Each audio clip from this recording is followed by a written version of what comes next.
I think it all started with the implosion of the USSR. The USSR imploded, and the United States were desperate to see that NATO might disappear. And that was, a constant of the equation. NATO has to survive. And, they enlarged NATO against the will of and the opinion of the very, very erudite people. And the consequences were devastating. And Europe joined in. I had an interview with Mr. Rahr, which is a well-known German intellectual, and he told me that this is a kind of deflected hatred. They are fed up of being considered the bad guys of the world. And what they are doing is projecting this into another country, and they are projecting this into Russia.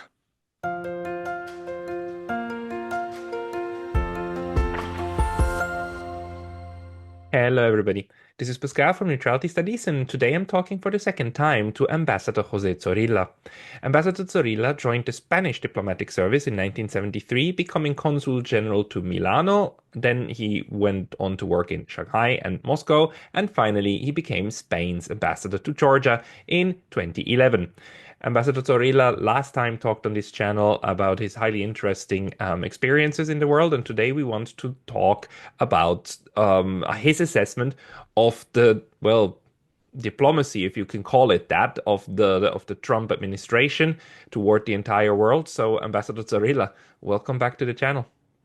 Thank you very much, Pascal, for your nice hospitality, the musings of an old man, But anyway, thank you very much indeed for being so graceful.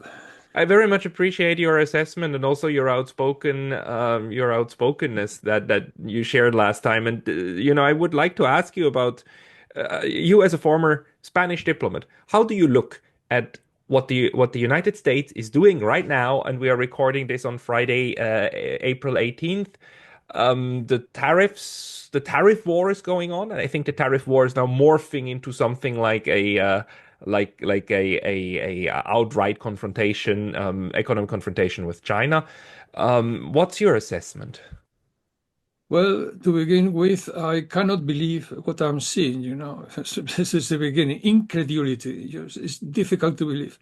But this is a very arcane subject, I would like to begin, if you don't mind, with a little introduction. I'm not a specialist, but, a little introduction, which I had to study economic history, just a little, So I would like to begin by saying that I suffer in my country, in my own country, the evil of autarky. So it was a Nazi invention, If you import anything from abroad, this is contrary to the national sovereignty of your country. Go and figure. Well, Franco maintained this philosophy for 20 years. At the end of this, in 1959, he had to change course. There was no money, not even to pay the diplomats. For the best part of 1 year, Spanish diplomats didn't get any money from Spain because Spain had absolutely run out of foreign currency. So I'm not very friendly to the idea of negative importations. The idea that to import in a country is bad. No, definitely not. In fact, tariffs are neither bad nor good. Neither bad nor good. There is a classic on this, an apology of the tariffs by Ha Chun Chan, kicking away the ladder. So the idea is that when you begin the curve of development, you have to be sheltered with tariffs from the rest of the world. This is his philosophy. It's a classic, kicking away the ladder. But, once you have leave behind all this, the very first part of the curve, then tariffs begin to disappear. It's natural. This happened also in Spain, everywhere. There is a very, very important event in the economic history of the West, in England. When England, at the beginning of more or less the 19th century, decided to change, to alter, decided to go for a paradigm shift, and they introduced the very well-known Corn Laws.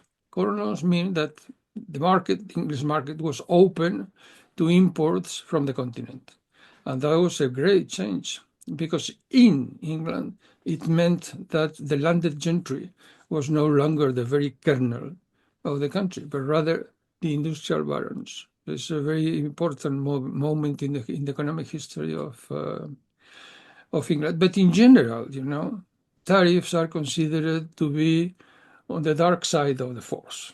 They are not the cup of tea of economists the world over. It's not a good idea. But the beginning, remember, there's a very famous moment in the history of the West when FDR and Churchill encounter each other for the first time up in the misty waters of the North Atlantic. And it's a matter of public record. FDR asked Churchill, what is going to happen after the war because I'm not going to the British Empire. I'm not going to send my boys to die for an empire. Read it correctly. For a protected part of the world, for a protected with tariffs part of the world. The imperial preferences, I'm not going to send my kids to die for this. And Churchill didn't know what to say. He stammered something like, well, imperial preferences are all right. So it took a long time to get rid of these tariffs. Only in the 70s with the European Union, not before. So you're speaking about the tariffs that the British Empire had on what it called at the time the Commonwealth, right? And the Commonwealth was trading within itself, but had higher tariffs on non-Commonwealth members. That's it. Imperial preferences, they were called imperial preferences. And they maintained imperial preferences until the 70s when they joined the European Union. But this is very important because FDR was, determined. I'm not going to send my boys to die for the British Empire. So you see, tariffs sometimes can be, strategic and very important. But the real thing is what happened when the Austro-Hungarian Empire collapsed. The economists, the Austrian school, leader at the time, by von Mises, saw with alarm that one single unity had become 8 or 9 sovereign countries. And von Mises was determined to do away with all these frontiers, not national frontiers, but economic frontiers, and create a new world, to extend the idea of the Austro-Hungarian Empire to the whole world. That created the Montevideo Round, then the GATT, the General Agreement on Tariffs and Trade, and finally developed into the WTO, the World Trade Organization. Well, all this is history, Pascual. All this is history. It's incredible, and it's true. Trump ignores all this past, and quite frankly, it's a turning point in the history of the West. He wants to go back to the good old days. I think it's very, very difficult. When I was a child, well, something like 17, 18, I learned in college that there is a curve of development. And then, in the curve of development, the very first element was agriculture. The second was industry. And the third were the services. So manufacture is the second part of the leg. And you cannot go back. I mean, time has an absolute meaning. Einstein notwithstanding. This is Newton. So it goes this way, whoop, and you cannot go back. Besides, even if you try to, bring back again manufacture to your country, you have to realize that workers are no longer there. Robots are the fashion of the day. They are the ones who work. Look, see any factory the world over. There are no people working, no workers. The good old days, you remember Chaplin, modern times. Yeah. This is over. The robot does it, It doesn't make any sense anyway. It made sense, besides, it made sense in the days of nation states for good. Say, Germany is Germany, self-contained. France is France. England is different. But anyway, Italy is Italy. And then every now and then there is a war. If my memory serves me all right, I think this is how the world is described in The Magic Mountain by Thomas Mann, you know. But in those days, of course, you could put tariffs on the Italian goods because you wanted to sell your cars, and then the Ferraris, you know, made an unwanted an unwanted challenge. Right, good, understood. But right now, look, you hold in your hands this wonder of optics, which is a Leica binocular. Would you believe that most of it is Chinese? Yeah, well, it's great German optics. Yeah, the optic is probably German, made in Germany, but the rest is not. All is Chinese. So it doesn't make a lot of sense to tariff the German good because the German good is not German.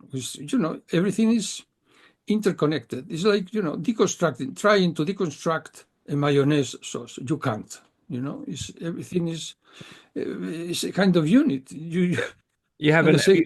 we have an unscrambling of the egg, right? If that was the goal, because like as you said, the United States was for the longest time the champion of free trade, and it was the champion because it benefited from that so much, and that is of course kicking away the ladder because the ladder was using tariffs at the beginning, build up national champion industries, and then go through the different stages of development, right? And once you are then more or less rich, you do away with the tariffs and you benefit from cheaper labor abroad.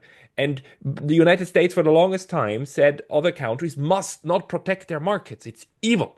It's evil to protect your markets. You are a communist if you do so, right? You are the worst of the worst. And and that was the last 30 years. And now it has changed into its opposite, right? Yeah. But even worse than that, it seems that protection of the US market is not the only objective anymore because a tariff of 145% is not a protective tariff. That is a prohibitive tariff, as in, uh, what do you think they are after with We this? will discuss. We will discuss it later on. You were right when you said it. Bismarck, the German statesman, put it very well when he said, "Free trade is the weapon of the powerful. Hmm. Don't forget it." You know. So to raise tariffs means that you are no longer the strongest on the earth. We will go. We will after this introduction. We will go to China, to the Chinese problem. But historically, all this comes, according to Trump, all this comes from the fact that the dollar is a global reserve currency. So it keeps, everybody wants to have dollars because it's the general global currency, and that keeps the dollar up normally high. You get the idea. So the export of the country suffer. The current account has deficits, permanent deficits, and this is unacceptable. This has to come to an end. And well, the idea is that tariffs are going to help. Well, this is called the Triffin dilemma. Triffin was an economist, and he said that, well, between being a universal currency and having exports, there is a contradiction. Right. Well, yeah, but that is no longer the case, Pascal. I'm sorry to disappoint you, but that's no longer the case. In the world, in what affairs back in the days of the crisis, 2008, 40% of all the dollars were in the hands of central banks. Now only 16%. Now it's only 16%. And where is all this money? Well, institutional investors from shady places, Cayman Islands, Luxembourg, all this. They have all the dollars in the world. They are the ones who bought the treasures, not the central banks. So the problem is not the scarcity of money which every now and then, is helped by central banks with shots of liquidity. That's over. The problem is the opposite. There is a lot of money without control because it's not in the hands of the central banks. The rules that apply to this impressive amount of money are the rules that the genius of Keynes called the animal spirits and the liquidity trap. So it can happen anytime, and it is not under the control of any central bank. Central banks are very serious institutions. The Fed, they know the ropes. You know what to do, absolutely. But this is not any longer a world of central banks with a scarcity of money. It's the other way around. It's overabundant liquidity in a very, very brittle world it is because, it's driven by risk appetite. We don't know why. I mean, risk perception. They think that there is a risk and they sell. And we are, rate of interest begins to go up, bonds go down, and we can end very well in racks, you and me, everybody. Run for cover to the nearest cave, like in the days of the fall, when the Roman Empire fell and everybody went to the caves. So we could very, very well begin a new dark age. It's very But serious. I mean, what do you think this does on these other currencies, right? I mean, the one thing the United States is proving right now is that it is a highly, highly unreliable trade partner, right? The United States right now is the most untrustworthy um, trade partner probably out there on the globe because it can change its mind literally overnight and change the rules of the game fundamentally. So the most natural thing for everybody else to do is to try to diversify as much as possible away from the United States while trying to have as little pain as necessary from that shift. And some countries can, like Vietnam's export industry is completely, largely focused on the United States. For them, this is extremely hurtful, right? And entire branches of the economy of the Vietnamese economy are threatened with collapse. Other countries have it a little bit easier, but still it hurts. But this will mean that they will try to get away from the US and from the US dollar as soon as possible, right?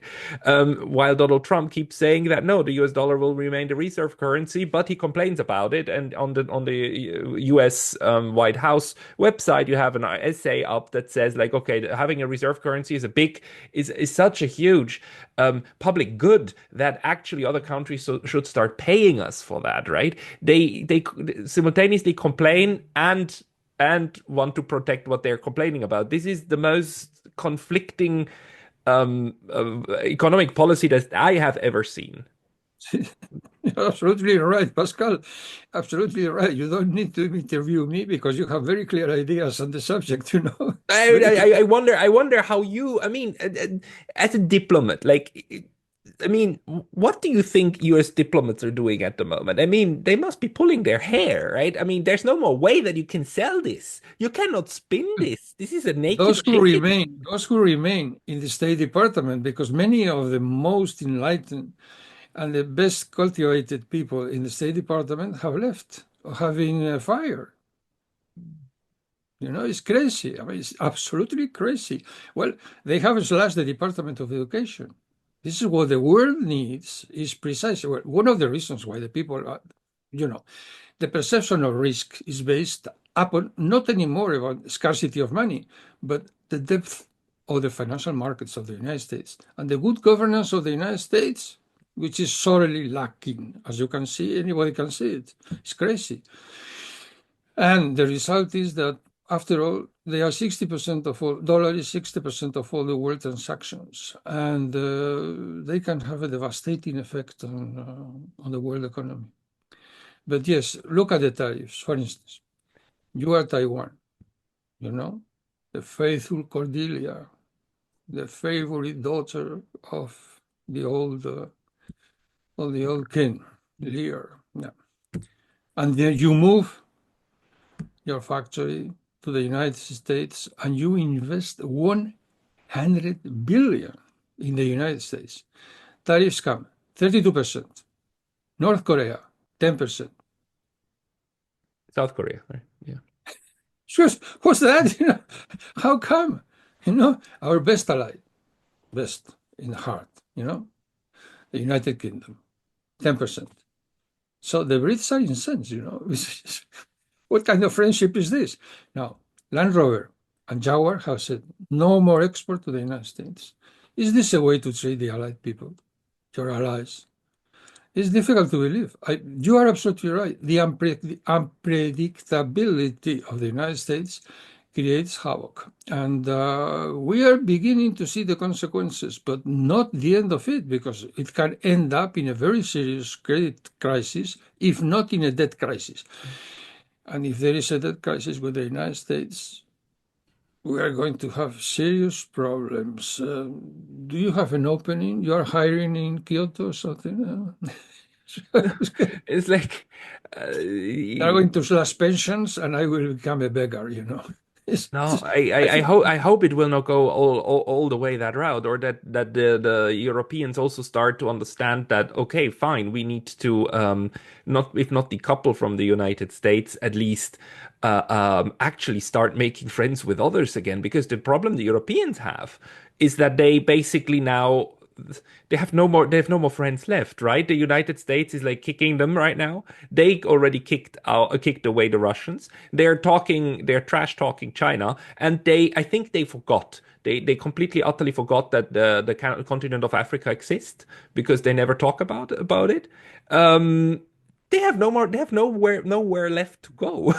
I mean, the Europeans are really Mercosur, in a difficult spot. Mercosur, Latin America, Mercosur. Yeah, Right.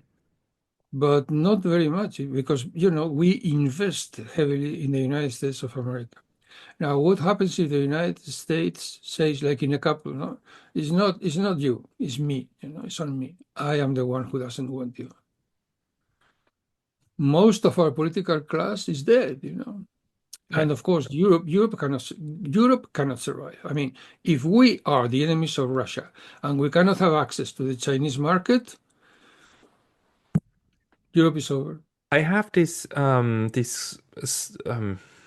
I kind of I kind of see that the United States actually the Donald Trump has more plans in his mind and he actually has more things prepared because it seems now that he's switching his rhetoric to from just tariffs in order to protect the United States to tariffs to punish China, as in effect basically sanctions, something that at the end of the day will look very much like sanctions. And he's now talking about secondary tariffs, as in tariffs on states that do not put similar tariffs on China. He wants to secondarily sanction China, which to me looks as if though he's after, carving out a sphere of influence or carving out as big a chunk of the world that will only trade with the United States, and give them the carrot of like low tariffs for you if you put tariffs on China, or the stick of high tariffs if you don't, and the Europeans, if push comes to shove, they will immediately choose the United States, right? Okay, we will put our own tariffs on China. But what about the rest of the world? What about Mercosur? What about Southeast Asia? Do you think that this us or them with the economy is something that can work? Well, quite frankly, as a European, what I think, I'm not a prophet, but very likely it will drive to a surge, unstoppable surge of anti-systemic parties. Mm, So expect Alternative für Deutschland rise, and in Spain also, the far right is gaining strength. So Europe, remember, the crisis of the 30s brought about the Second World War, and tried to decouple completely China and the United States has been already quantified by JP Morgan, $2.5 trillion for the American economy. How can the United States survive with a $2.5 trillion strike in their economy. I mean, I don't. It's difficult to imagine. It's very difficult to understand everything. It's crazy. And of course, there is something called the global South, or call it usually the third world, which of course is going to rally behind Russia, China, and the like. And now, simple mathematics, Pascal. The Muslim Ummah, China plus India, has something like 5 billion, 5.5 billion people, and the world is 8.5. So they are the majority of the people of the world. How can we claim that we are good and they are bad? Just a strange idea that we live in a world of rules and they are the jungle. That's absurd. It doesn't make any sense. Our best allies in the Middle East are Saudi Arabia and Israel. Hardly defenders of human rights, not to mention Syria. Al-Jolani. Yes. It doesn't, I don't know, I think it's unsustainable. So what is going to happen is a great, great question mark. We don't know. But the nature of tariffs, well, as I surmise it, the idea is, I put you tariffs, but if you do not have surplus with our current account, so far so good. But if you have surplus, then you are my enemy. You have to re-evaluate your money, your currency, or else I will make impossible for you to access the American market. In short, it's a kind of, you remember the Plaza Accords when Germany and Japan were forced to re-evaluate their currencies, the Deutsche Mark and the yen, something like that, but on universal basis. Quite frankly, I don't think this is realpolitik. This is the realpolitik of ruin. It cannot be sustained. This is not the way of running business, because the perception of risk, which we already discussed in this big capital word, this creative finance, to put it mildly, is based upon, the predictability of the decisions taken in the United States and the quality of their governance. If the markets, these big, big amounts of money, these big estates of money, begin to see that the American governance is not very good, they will leave the dollar. Just as simple, it's elementary. And the result can be truly devastating. It's very, very, it's elementary.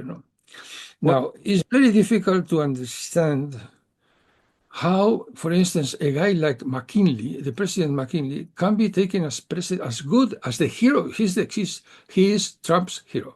How come? I don't understand. McKinley created the crisis of 1893.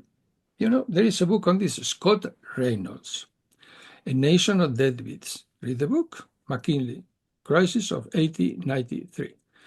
Because he rose the tariffs up to a maximum of 50%. Then everything, the whole economic life of the United States slowed down.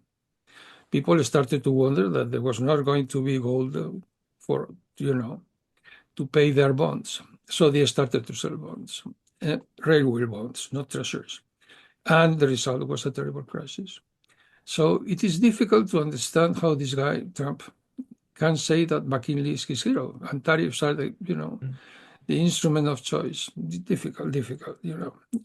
Remember, tariff, excuse me, Pascal, tariff is a tax on trade.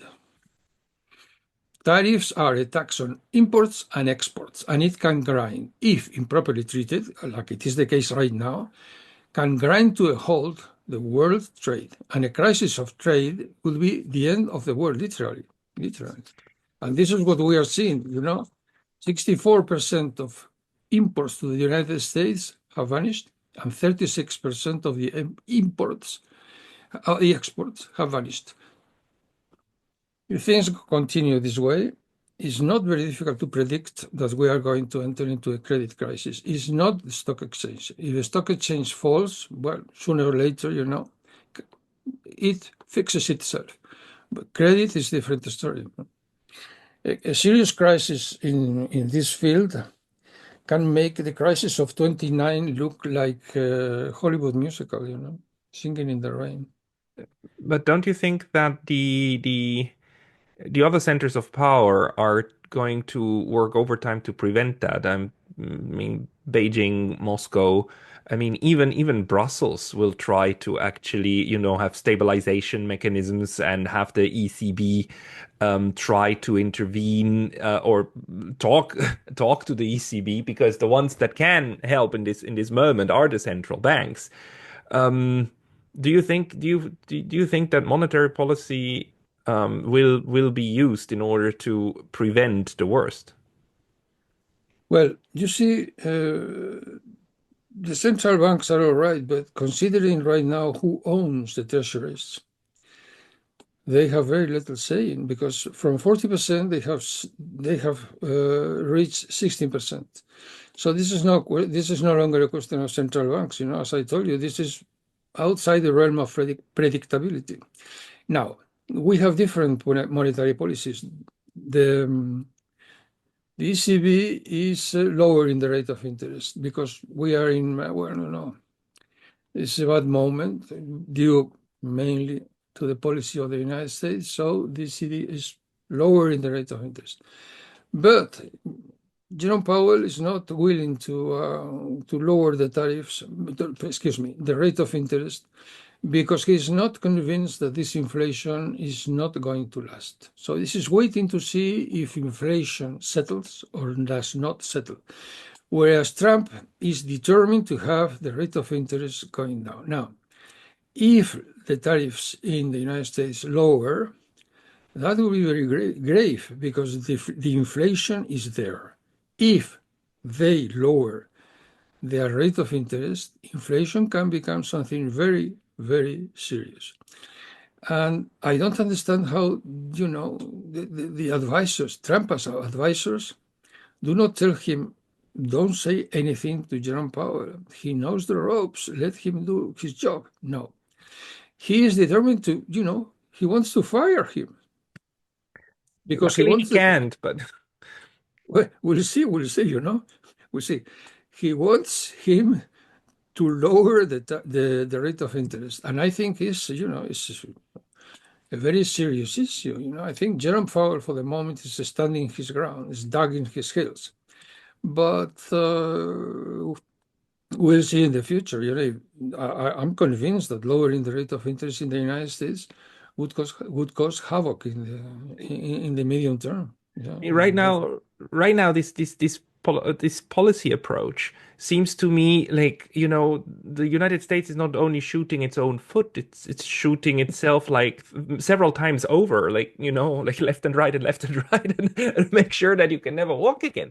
Um, can you can you think of any historical example? And you already alluded to Franco back in the right after the Spanish Civil War.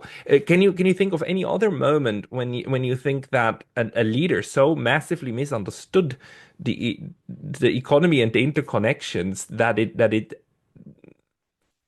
is there any example that comes to mind? well, Hitler. Really? But Hitler. Hitler had an economic policy that actually that brought the German economy back on track, right? He's famous for this basically military economic Keynesianism, right? He shelled out massive amounts of Deutsche Mark and actually got the economy humming, also because of the remilitarization. Well, the idea is that I think the very good book on this is Adam Tooze. Mm. He studied the history of Hitler's dealings in economics, and the idea is that he was not the engine of recovery, but rather the Wehrmacht was the engine of recovery. He wanted to rearm the country and give all this to the Wehrmacht. And that in the end created a monster, brought about the Second World War and complete disaster. Well, another guy who really destroyed the country was Perón in Argentina. Mm. There was money galore. They had all the money in the world because I had a friend who worked for the International Monetary Fund at the time, and he told me that in the vaults of the National Reserve in Argentina, they didn't know where to put the gold. He was even in the corridors, everywhere. So he started giving money to everybody until, of course, he got ruined. And once he got ruined because there was no more money, he continued giving money, and that brought about the disaster of hyperinflation, and Argentina never recovered. Probably one of the richest countries at the turn of the 20th century, with more or less the standard of living of the United States. They destroyed themselves. Yes, probably close to it is Argentina, but calm down. I'm not saying that the Fed is the Argentinian Fed. No, that's a different story. They're very qualified. They know what they do. But of course, if the guy who is at the helm is crazy, there's very little they can do. I think is a good example, a good precedent of Elon Musk, for instance, is Alfred Hugenberg. Alfred Hugenberg was one of the richest men on earth, and he backed Hitler to the end. And that cost him very dearly. He prevented, he almost ended up before the bar in Nuremberg. And he lost practically a significant part of his fortune. It's not a good idea when, if there is a disagreement between power and money, power usually has the upper hand. Right. That's the way it is. So I think Musk must have been, they say that he has lost something like 30 to 40% of all his fortune. Already 30 to 40% within the last 2 weeks. Well, okay. Most of that worth it's all book money at that point, right? That kind of wealth is different from our kind of, having a few savings in a savings account and a few stocks here and there. I mean, that kind of wealth is so grotesque that, even Elon Musk just selling 10% of his stock would automatically lead Tesla to lose in valuation, right? And therefore he would lose some of his net worth. I mean, it's bizarre in these levels. On that kind of level, money basically just means decision-making power. Yeah. Well, obviously, what he wants to do is to fix the deficit question, because he has to pay. I mean, they have to pay $1 trillion a year in interest. So Trump is trying to fix the issue, but tariffs are not the way to go. And then he's trying to lower the military spending, which is a very good idea because 40% of all the military expenditure the world over is American, and now they don't even have ammunition. That's a scam, I mean, how come they spend the 40% of the world military expenditure, and Ukraine has not ammunition? Russia spends only 1/10 of this money, and they have all the ammunition in the world. So the military industry is a scam. One, two. He wants us to pay for our security. Good. I agree. Probably Japan is afraid of China and he wants us to be protected. And he has to pay for it, nothing against. But now, what does it make Trump believe that if we pay for our security, we are going to share his fears? Why should we consider that Germany needs for its security 45 military bases? Why to be, bristly with missiles? To defend himself from what? Houthis. Why to bomb the Houthis? Why not to curb Israel? If we pay for our security, we will decide where is the goal? Where is the way to, the goal, the final goal of all this expenditure? Trump is convinced that, such as the world it is, it will remain. We pay for this. I mean, we pay for them, for their security, for their idea of security. We pay. And quite frankly, it's not a given, I don't think so. Yes, we'll see how all this develops. And I'm very skeptical, because quite frankly, I don't think that Germany needs 45 military bases to survive. No, But this leads me to a question again about Europe. It seems to me that for the last 30, 40 years, maybe 30, 40 years, the Europeans just went along with any kind of framing that came from the United States. If the United States says or just pretends that X is the case, then the Europeans will say like, sure, X is the case. And one of the most outrageous examples about that to me is that this framing of military expenditures, right? The idea that, and I don't know when it started, about 10, 15 years ago, that suddenly your military expenditure was measured in GDP terms. How much of your GDP are you using on defense spending? And the United States kept saying, we are spending 4 or 5% of GDP on defense for NATO, and NATO countries don't do that. They are so unresponsible, but they completely, utterly forget that is the entire U.S. military spending on the entire globe. That includes the military base in Yokosuka in Japan. And somebody needs to explain to me how the military base in Yokosuka somehow helps NATO defend Europe. There's no connection. But the Europeans go along with it. They're just like, oh yeah, that's right. Yeah, I mean, we're so ashamed and whatnot and so ever. And they come up with these excuses. They do not ever try to question the framing itself. When did that start? I mean, you've been in that field, that Europe unquestionably accepts what the United States says reality is. I think it all started with the implosion of the USSR. Hmm. The USSR imploded, and the United States were desperate to see that NATO might disappear. And that was, a constant of the equation. NATO has to survive.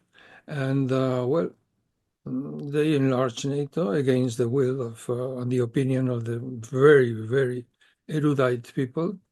And the consequences were devastating. And Europe joined in. I had an interview with Mr. Rahr, which is a well-known German intellectual, and he told me that this is a kind of deflected hatred. They are fed up of being considered the bad guys of the world. And what they are doing is projecting this into another country, and they are projecting this into Russia. So Putin is the new Hitler. We are not Hitlerians anymore. He is the new Hitler. And then, of course, they think that doing this, they can alter the traditional strategy of Germany, which is to be friends with Russia. Remember Bismarck. When he said, when our two countries are together, everything goes well for us and for Europe. When, due to foreign intervention, we are one against each other, is bad for our two countries and for Europe. And he was absolutely right. Here it is. Now, originally, they wanted a comprehensive agreement on security. And the map they show is very well known. You can have it. You can read it in Not 1 Inch by Mary Sarot. It's there, the Federal Republic of Germany. Minister of Foreign Affairs offer a map. The security went from Britain in France to Vladivostok. The United States, never. NATO. And Germany is a defeated country, don't forget it. Is besieged, is defeated. And they accepted this point of view. Now, the consequences were terrible. Well, absolutely against going to Iraq. That was good.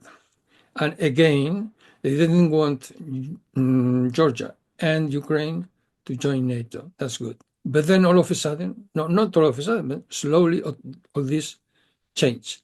And there was a paradigm shift, and they went to Minsk. Minsk accepted by both the president of France and by Angela Merkel. They did this to give Ukraine time to rearm. And this is a paradigm shift because the United Europe was created to prevent the war, and this was, done to favor encourage war in Ukraine. Had it not been by all these events, today Crimea would be Ukrainian. We would have a very good security system in Europe. And as I say, all this began with this terrible fall of the Soviet Union that created a havoc in the accepted values of the West. Remember, George F. Kennan. If by any chance the USSR were to disappear in the waves of the Atlantic, we would have to find a new enemy similar to it, because any other solution would be unacceptable for the American industry. So And now this, now we are confronted with this problem, right? We are now in 2025, and we have a wild running United States with blazing guns that demands everybody to succumb or to die and also pay for that. And the epitome of that is Ukraine, right? Ukraine was sacrificed on the altar of American hegemonic power and the ability to fight a proxy war and to fight a war through a proxy. And now the United States is demanding payment for the bloodletting of Ukraine. And the Europeans are still not waking up. They still don't see the perfidy of the game. Um, can yes. we, is there a bucket of water somewhere that we can throw on people? I mean, I just wonder what can be done. A cold shower, yes, a cold shower. Oh, Mahbubani, Kishore Mahbubani is a great, fine mind. He said, you are paying, talking to the Europeans. You are licking the boots that are kicking you in the face. It's true. He said it very recently. And he's famous for having said Ukraine is a geostrategical sacrificial lamb. The sacrificial lamb in geostrategic terms. But this is all the fault of the United States. They created a kind of Nazi entity, a junta in Kiev, and they were willing, to give a chance. The United States were given to give a chance, to second chance, to the Nazis that were defeated in the war by the Red Army in Ukraine, at the cost of 2 million people, by the way. And the result has been destructive for Ukraine. Jeffrey Sachs warned the Ukrainian political class, don't be the ram against Russia. Don't be the instrument of a fight between Russia and the United States, because you are going to pay a very heavy price. Do you see? I had a talk just yesterday with Evarist Bartolo, the former foreign minister of Malta, and Malta seems to understand at most part of the Maltese foreign policy circles understand that you must not be a tool in great power politics, but they seem pretty lonely with that. I think the Irish are a little bit, at least when it comes to Palestine, are on that as well. How about Spain? Do you see any other country in Europe that starts to understand that you need an independent policy that makes sure that you don't become an instrument? As I told you in my past interview with you, Pascal, everybody knows it. Nobody says it. We all know that. But we live very comfortably in this world of lies, and I don't see anybody able to give a step forward and say you are lying. Let's accept the reality. And So, this is very, very serious problem, because it means that a lie can only be sustained by repression and lie, propaganda. so That's do all. so do you think it is actually it's also to some extent not just craziness, but it's maybe also laziness that No, people are too no, lazy to try to accept that that the emperor is naked and try to do something about it? it's graft, Graft. Hmm. graft. It's money, money, money, money, money, money. It's money, indeed. Their interest, they are paid, well paid. Because my, That's it. my my supposition is a lot of these people believe their own lies, or I think a lot of them believe their own lies. That's why they live in a delusion. But you're saying like, no, no, no, no. They actually understand the lies are lies. They do it because they're greedy and lazy and whatnot. So Indeed. Well, some are convinced, of course. Some people, instead of being ambassadors of Spain, are the ambassadors of the United States. Cannot be denied. That's true. But many people know. Only they know that their careers depend on saying that the lie is true. Well, truth is, how was it? But, the Minister of Propaganda is truth is lie, lie is truth. It's, yeah, the, war is peace and peace is war. And that's 1984. yeah. In the book 1984. I Yeah. mean, I mean, a lie is just a reality that didn't happen that way. So it's still a reality. So I guess, ah, Well, we all know. I mean, if you are a professional, you know what happened. I'm a professional. I was more or less there or close to there, and I know what happened. I followed this from the very beginning, and I think they made a terrible mistake. The terrible mistake was that they were convinced that there was a war, and this war had been won by the United States of America. Period. And Russians had nothing to say because, after all, they were defeated. There was a war, they were defeated. So they had to put up with anything, anything that the United States deemed it considered positive. Not very different from the Diktat of Versailles to Germany, something like that. Only there was no war, The critical question is that there was no war. And finally, all this has unfolded in this tragedy and problematic strategy for world affairs. It's a question remember, if when you reach a crossroad, you take the wrong path, the more you follow it, the more you get astray. yeah, yeah, Good. yeah. It's inevitable. They began to go not in the right direction in 1990, and it has ended up 30 years afterwards in this disaster. And it is not the end of it. We don't know what's going to happen next. We'll see. For the moment, I think that stopping the trade between or embargo the trade between China and the United States can have very serious consequences for the world at large. Mhm. Very serious. But do not let yourself be fooled by 125 tariff.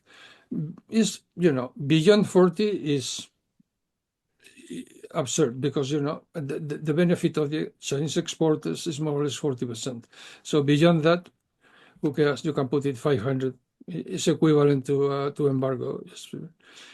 Beyond 40 is equivalent to embargo. And a trade embargo, well, can have very serious consequences for everybody. No, they do. No, I share that. And Ambassador Zorrilla, you told me you have a last word for us, right? That you would like to remind us of. Yes, I would like to pay humble, humble homage to the University of Harvard, which had the guts to stand his ground against this père ubu of politics that is Donald Trump. We owe a lot to the University of Harvard, a lot. Among other things, many things, but among other things, this, the social contract of contemporary societies, John Rawls. And, for instance, classicists, these little gems. That is the love collection. Green is Greek and red is Latin. So thank you very much, Harvard. Thank you, and well done. Nicely said. Thank you very much for these words. I I share the assessment. I mean, for all the faults that academia has, it's important that academia can do its thing and can foster knowledge and will not be forced into into obeying power. Because if you do that, you're sacrificing basically what you want, right, with good education. Yes, well, remember the words of Lincoln. If destruction be our lot, we must ourselves be its author and its finisher. This is what they are doing. I follow Lincoln's prophecy, and and besides, having a global currency is the fact that allows Trump to keep the world, on tatters, and this is what allows him to have his whims and tantrums as source of political wisdom. And I forgot who said it. It's not for me. I forgot who said that. The only country with the power to defeat the United States is the United States, and this is coming true. This is coming true. It's like Absolutely true. um Yes. well, okay. Let's hope let's brace for impact and hope that it won't be as bad as it can, and that in the end common sense will win after all, because hope dies last. Ambassador Zorrilla, thank you very much for your time today. Thank you, Pascal. Thank you.